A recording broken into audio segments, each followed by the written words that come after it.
Senator from New Jersey. Mr. President, first I have two requests for committees to meet during today's session of the Senate. They have the approval of the majority and minority leaders. Duly noted.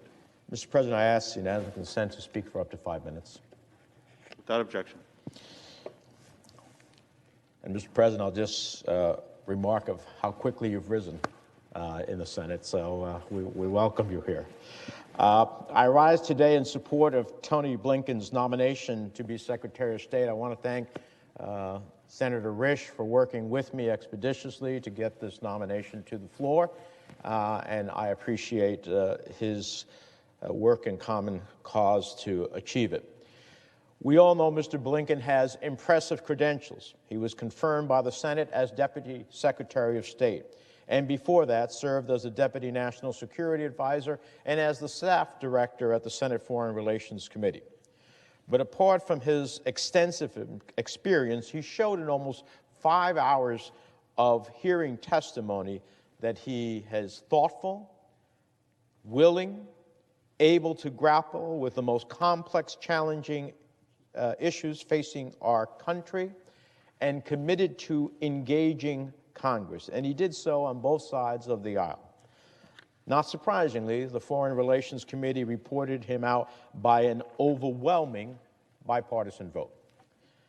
Now, Mr. President, some in this body may not be aware of Mr. Blinken's family tradition, which reflects the best of this country in two ways: our history of welcoming those in need of refuge, and the contributions that immigrants and refugees have made in the service of our nation.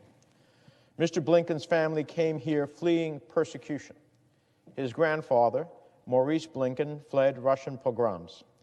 His father's wife, Vera Blinken, fled communist Hungary.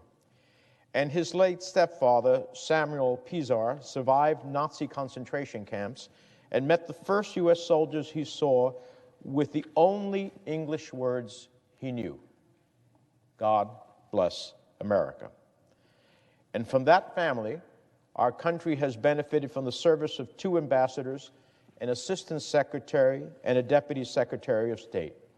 What a testament to the power of the American dream.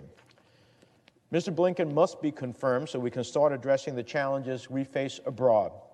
Every day there is an event or calamity across the globe, and whether it is a massacre in Ethiopia or democratic protests in Russia, we need U.S. leadership and engagement to chart our foreign policy through these troubling times. We now have a COVID vaccine, but troubling new variants and strains are appearing in the United Kingdom and South Africa. We need a confirmed Secretary of State and a robust State Department to revitalize the traditional U.S. role as a leader on global health issues. This is just one of the many things we have to do to bring this pandemic to an end, both in this country and abroad. It's also important that Mr. Blinken be confirmed to help address the challenges we face closer to home. The State Department is suffering from a historic crisis stemming from low morale, the departure over the past 4 years of many of our most experienced diplomats, and the lack of accountability for the political leadership at the top during the last 4 years.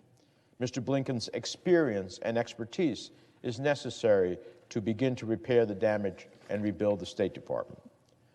Moreover, the office of Secretary of State is fourth in the presidential line of succession and is one of the most important national security positions in the government.